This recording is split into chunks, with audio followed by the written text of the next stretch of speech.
Assalamualaikum warahmatullahi wabarakatuh. Selamat malam teman-teman semua. Kembali lagi bersama saya Muhammad Kitir Bayaki dari Universitas PGRI Yogyakarta dengan NPM 1814444000015. Masih membahas kelanjutan dari pembelajaran kemarin ya tentang negara maju, negara berkembang, yang dimana materi sekarang kita lebih fokus membahas tentang negara maju. Nah, kemarin saya sudah membahas tentang negara Amerika dan beberapa negara di benua Eropa sendiri, negara-negara majunya. Nah, kali ini kita akan membahas negara Jepang atau negara maju yang ada di Asia. Sebelum memulai pembelajaran, alangkah baiknya kita absen dahulu. Baik, sepertinya masuk semua. Untuk pengantar, negara Jepang terletak di Asia Timur, tepatnya di paling timur di Asia, atau merupakan berdekatan dengan Korea dan berdekatan dengan Cina. Negara ini memiliki keanekaragaman yang sangat bagus, mulai dari sejarah, sosial, geografi, dan perekonomian. Untuk sejarahnya, Jepang terkenal semenjak adanya restorasi Meiji, dilanjut dengan bom Hiroshima dan Nagasaki, yang dimana adanya restorasi Meiji, Jepang sempat bangkit dan maju dengan cara mereka sendiri, dan adanya restorasi Meiji membuat Jepang yang akhirnya mampu berjalan hingga sekarang. Dan akibat bom Nagasaki dan Hiroshima, Jepang sempat terpuruk, kehilangan hampir keseluruhannya, dan akhirnya maju hingga sekarang.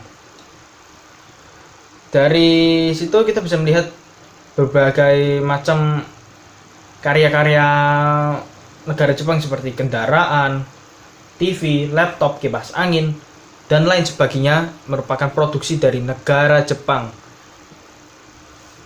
Oleh sebab itu, kita sendiri yang memakai produk-produk itu, kita bisa dibilang masih bergantung pada negara Jepang ya untuk produk yang kita gunakan ya. Menurut kalian, coba saya mau bertanya nih, kalian memakai produk Jepang merek apa yang kalian pakai di rumah kalian? Beritahu saya ya nanti ya. Untuk sebelum masuk ke materi total, saya akan memberitahu logo negara Jepang atau bendera negara Jepang. Bendera negara Jepang berwarna putih dan merah. Bendera putih itu berarti kesucian atau kepercayaan, sedangkan bendera merah yaitu kepercayaan mereka dengan dewa matahari. Kita ke slide selanjutnya, yaitu letak geografis negara Jepang dan batas wilayahnya. Nah, sesuai yang saya katakan tadi, negara Jepang terletak di Asia Timur. Untuk geografisnya itu bisa dibilang sekitar 30 derajat lintang utara hingga 40 derajat lintang utara atau lintang selatan. Lalu garis bujurnya sekitar 128 bujur timur hingga 146 bujur barat atau timur.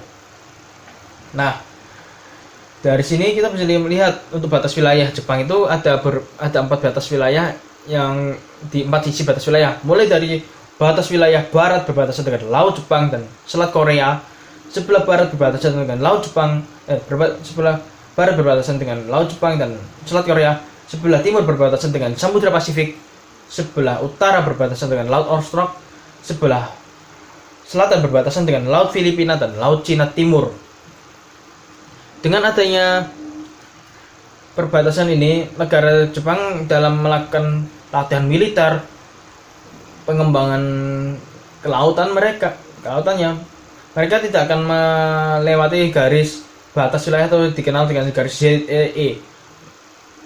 Lanjut ke slide selanjutnya, yaitu luas wilayah keseluruhan negara Jepang itu sekitar 377.835 km persegi, memiliki 4 pulau besar, yang dimana Indonesia memiliki 5 pulau besar, sedangkan Jepang ada 4 pulau besar, yaitu Pulau Hokkaido 78.513 km persegi, Pulau Honshu 230.822 km persegi, Pulau Kyushu 42.030 km persegi, Pulau Shikoku 17.782 km persegi. Nah, pulau paling besar adalah Pulau Honshu, yang dimana Pulau Honshu ini terdapat kota-kota besar seperti Kyoto, Osaka, Tokyo, dan lain sebagainya. Dimana pulau ini menjadi pulau atau daya tarik wisata atau tempat untuk berwisata paling besar, terutama di Akibahara, yang dimana Akibahara menjadi tempat paling wisata paling favorit para wisatawan dari mancanegara termasuk Indonesia sendiri. Saya sendiri punya harapan untuk berkunjung di Akibahara. Apa yang saya ingin lakukan di Akibahara? Saya ingin menghamburkan uang saya di sana. Lanjut ke slide selanjutnya. Keadaan alam di Jepang. Nah, dilihat dari letak geografisnya memiliki iklim apa hayo? Ya betul, iklim subtropis. Nah, iklim subtropis ini memiliki 4 musim, yaitu musim semi yang diberi nama musim haru, musim salju yang bernama fuyu, musim panas yang bernama natsu, musim gugur yang bernama aki. Suhu di udara Jepang itu sekitar 7 derajat minus 7 derajat Celcius pada musim dingin hingga 7 derajat Celcius pada musim dingin juga. Nah, suhu ini bisa dibilang sangat ekstrim ya. Mungkin orang Indonesia jika disuruh di Jepang untuk tinggal sebentar saja di Jepang pasti sudah membeku. Untuk musim panas, udaranya sekitar 21 derajat hingga 27 derajat Celcius. Curah hujan di Jepang sangat tinggi, umumnya tingginya sekitar 840 mm hingga 3050 mm per tahun. Haus ya, minum sebentar. Kalian juga boleh minum kok kalau haus. Oh ya, untuk selanjutnya Jepang itu terkenal dengan Rising of Fire atau cincin api. Nah, dengan adanya wilayah mereka yang ada di Rising of Fire atau cincin api, Jepang itu memiliki 192 gunung api yang aktif. Gunung api ini bisa dibilang terletak di beberapa daerah tempat di Jepang, seperti di daerah Tokyo, di Fukuoka, di Hiroshima, di Nagasaki, bahkan di Hawaii itu ada beberapa gunung, bahkan ada gunung yang sudah mati ataupun yang masih meletus juga. Contohnya gunung Jepang yang paling terkenal yang aktif adalah Gunung Fuji dan Gunung Sakurajima.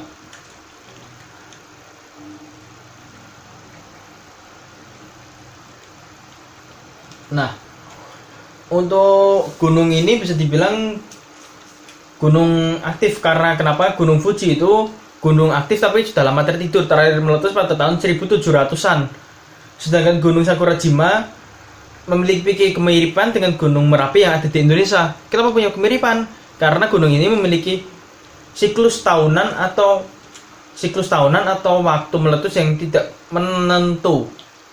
Jadi bisa dibilang untuk letusannya bisa sekitar beberapa tahun sekali, ataupun bisa dibilang letusannya dengan hitungan tahun atau waktu yang ditentukan oleh para ahli atau ahli astronomi di Jepang itu sendiri.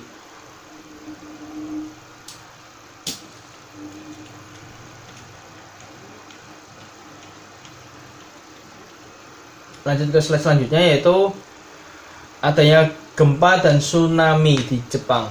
Nah, Jepang terletak memiliki negara yang kepulauannya, jadi sudah wajar jika Jepang sudah berlangganan dengan aktivitas tektonik terban maupun vulkanik. Jadi sudah menjadi hal yang wajar bagi warga-warga di Jepang, terutama disediakannya meja makan, meja belajar, dan meja tamu yang memiliki bahan yang sangat kuat atau anti gempa, yang dimana nanti akan berfungsi untuk menyembunyikan diri jika terjadi gempa. Oleh warga Jepang, hal ini sudah menjadi hal yang wajar untuk bersembunyi jika terjadi gempa. Gempa terakhir yang terjadi di Jepang terjadi pada tahun 2011 dengan kekuatan 9,1 skala Richter dan disusul dengan tsunami setelah 10 menit atau 15 menit gempa terjadi. Nah, tsunami ini berhasil memporak-poranda negara Jepang yang akhirnya hampir melumpuhkan perekonomian negara Jepang, dan salah satu kejadian menakutkan adalah meledaknya satu tong nuklir di Jepang. Satu tong nuklir ini bisa dibilang hampir memusnahkan satu komplek di Jepang.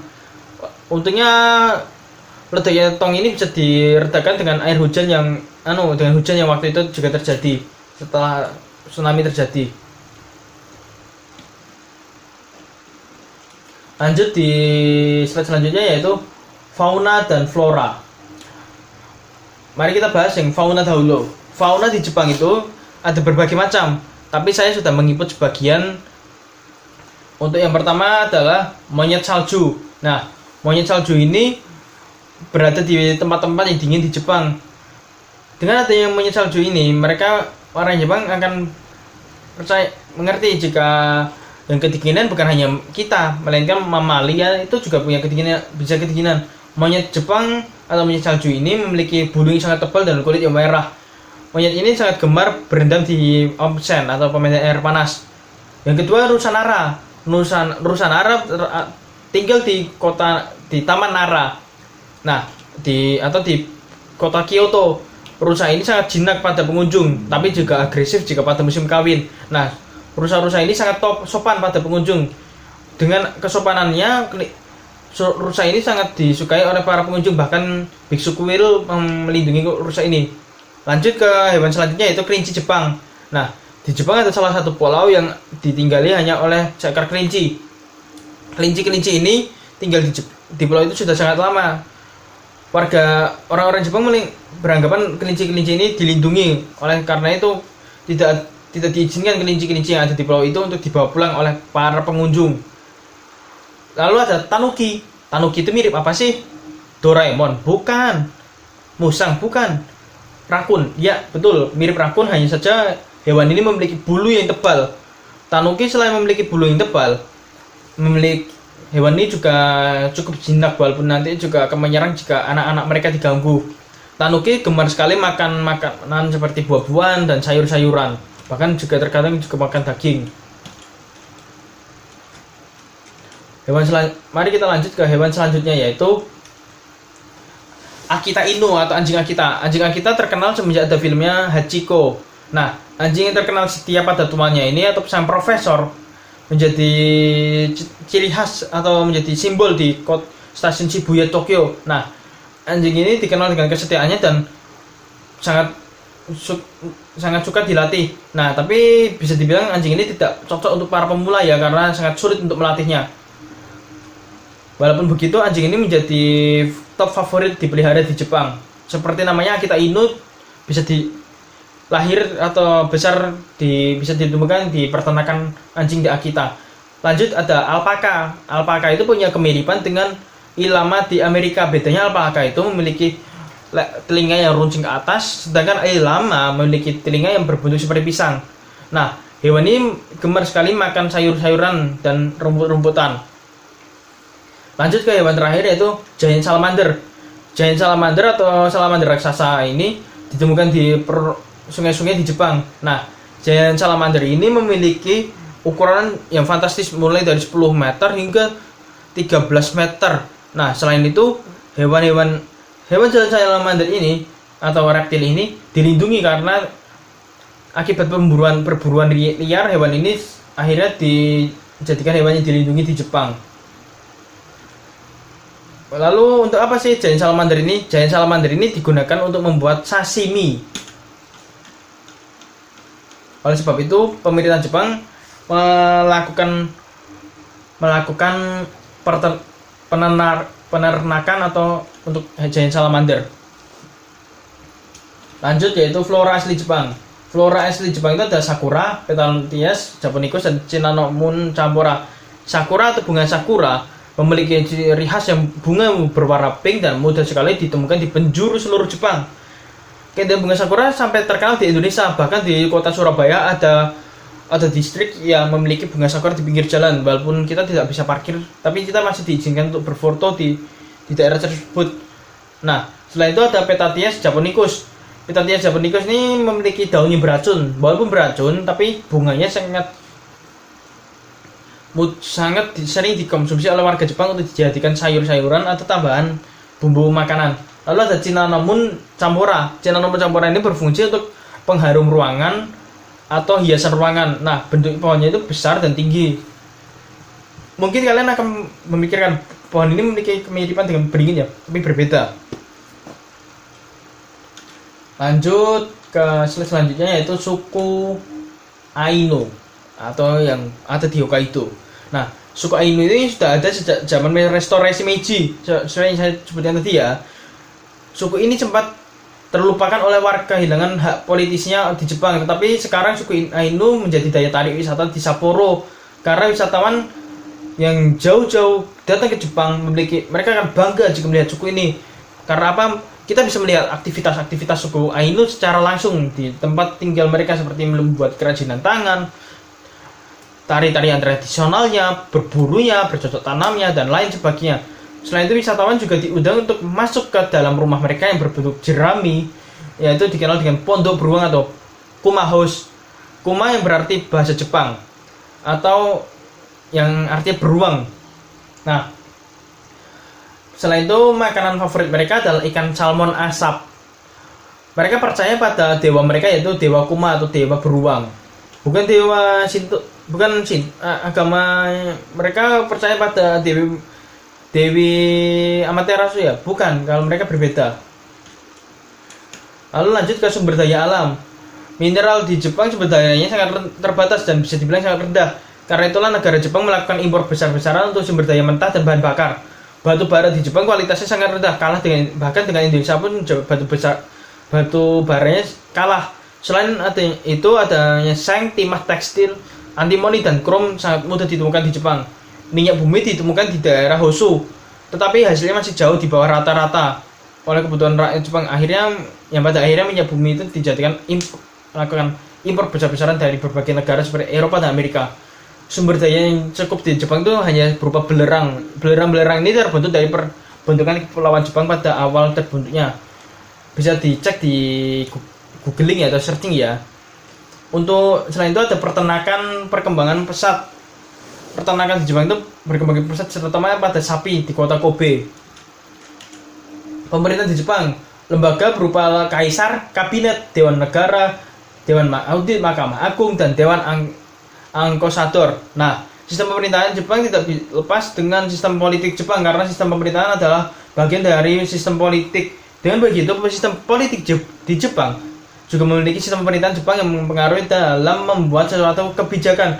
Jepang memiliki 3 badan pemerintahan, yaitu legislatif, eksekutif, dan yudikatif. Nah, untuk paling tinggi adalah legislatif atau dikenal dengan diet. Nah, badan pemerintah tertinggi ini dalam kekuasaan negara adalah diet. Ini memiliki tugas untuk membantu parlemen Jepang atau tugas untuk membuat undang-undang di Jepang. Belum tentu ya.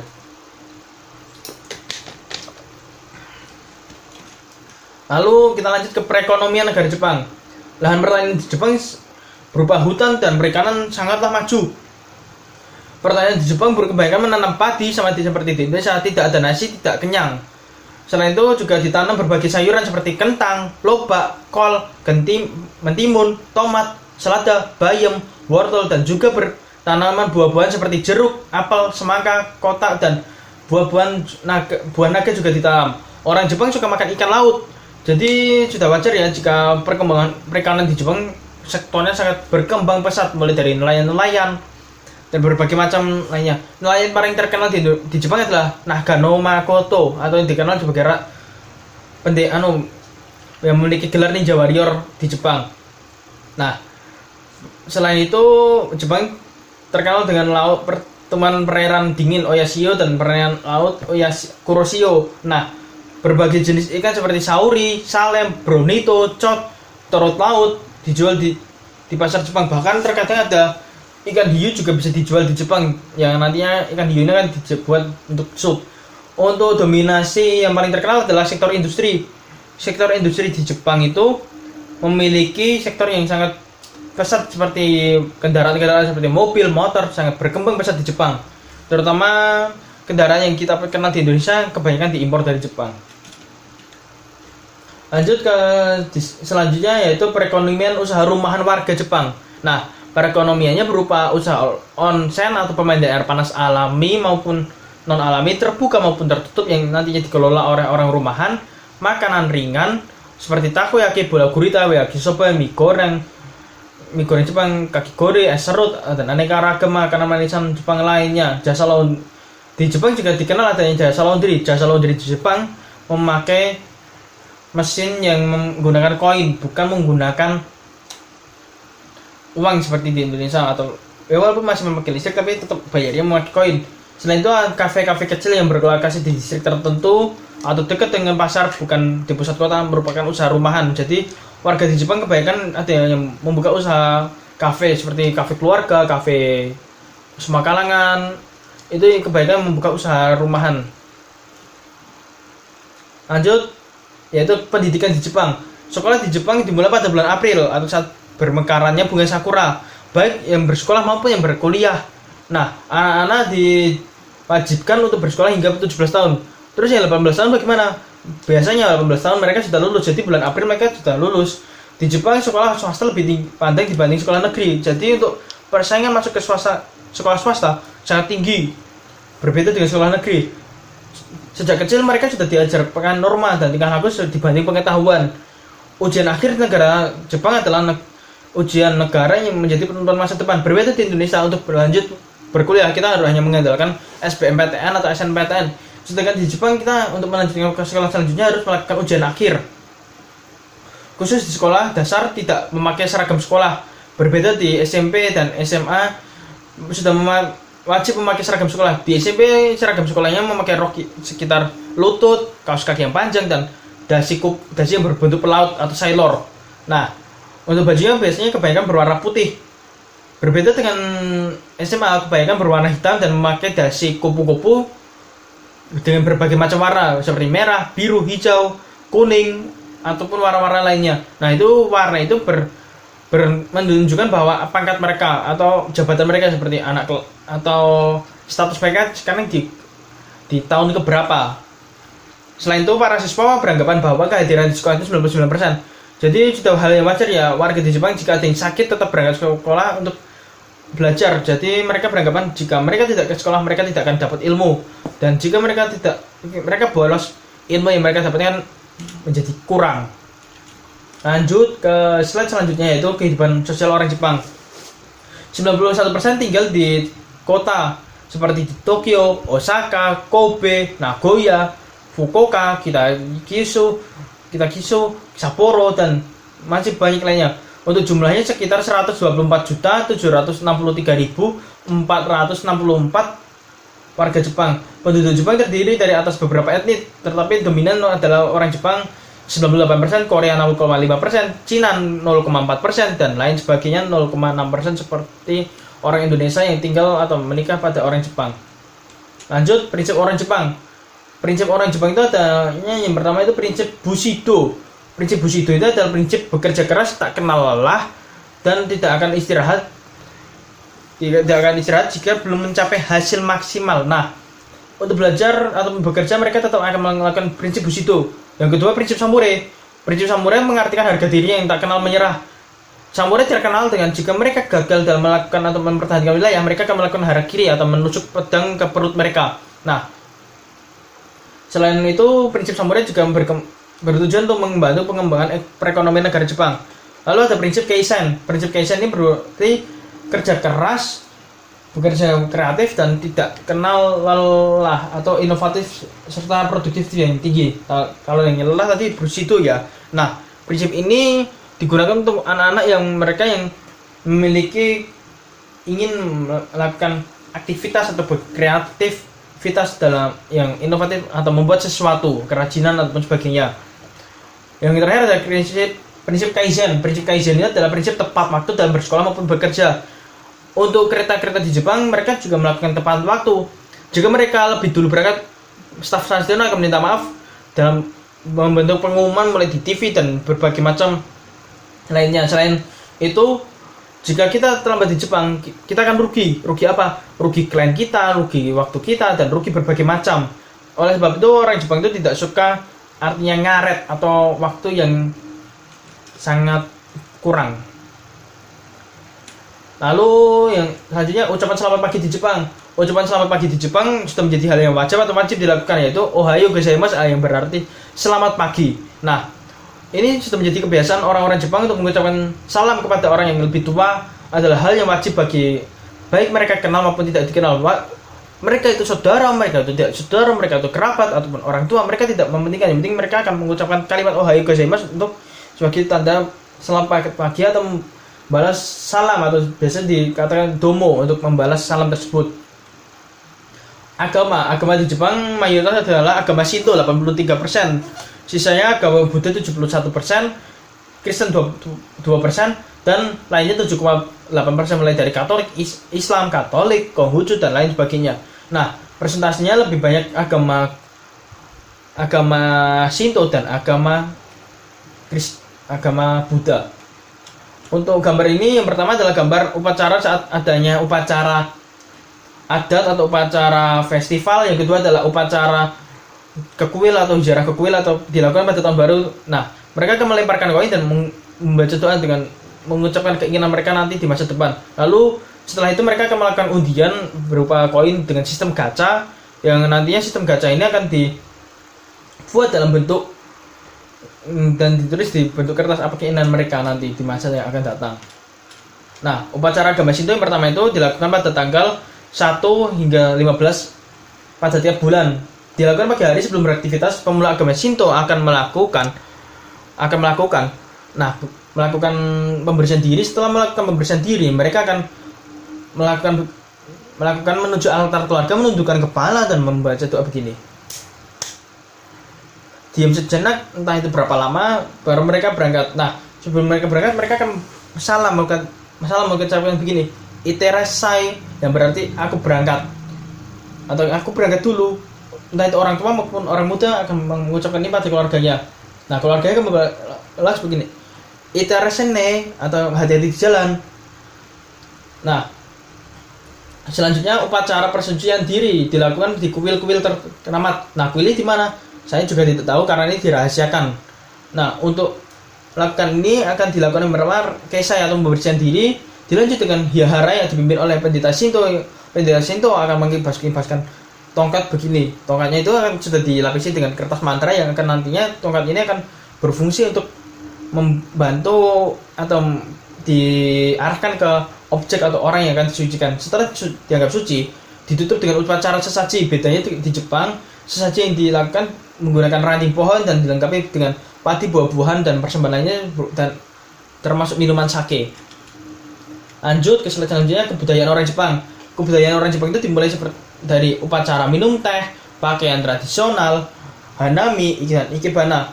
Upacara minum teh itu dilakukan pada adanya tamu penting atau tamu kehormatan yang berkunjung di suatu tempat. Nah, upacara ini dilakukan dengan meminum teh ocha atau teh hijau yang tidak memakai gula, menggunakan gelas tradisional yang sederhana. Nah, untuk meminumnya dilakukan dengan beberapa kali teguk. Jangan mengeluh atau jika teh itu pahit, karena itu sudah menjadi teh favorit di Jepang. Nah, untuk duduknya menggunakan bantal yang menjadi tumpuan dan kita duduk dengan kedua kaki. Nah, apakah pegal? Ya, jangan pegal. Oleh sebab itu sejak kecil anak-anak di Jepang sudah diajarkan untuk duduk di atas bantal.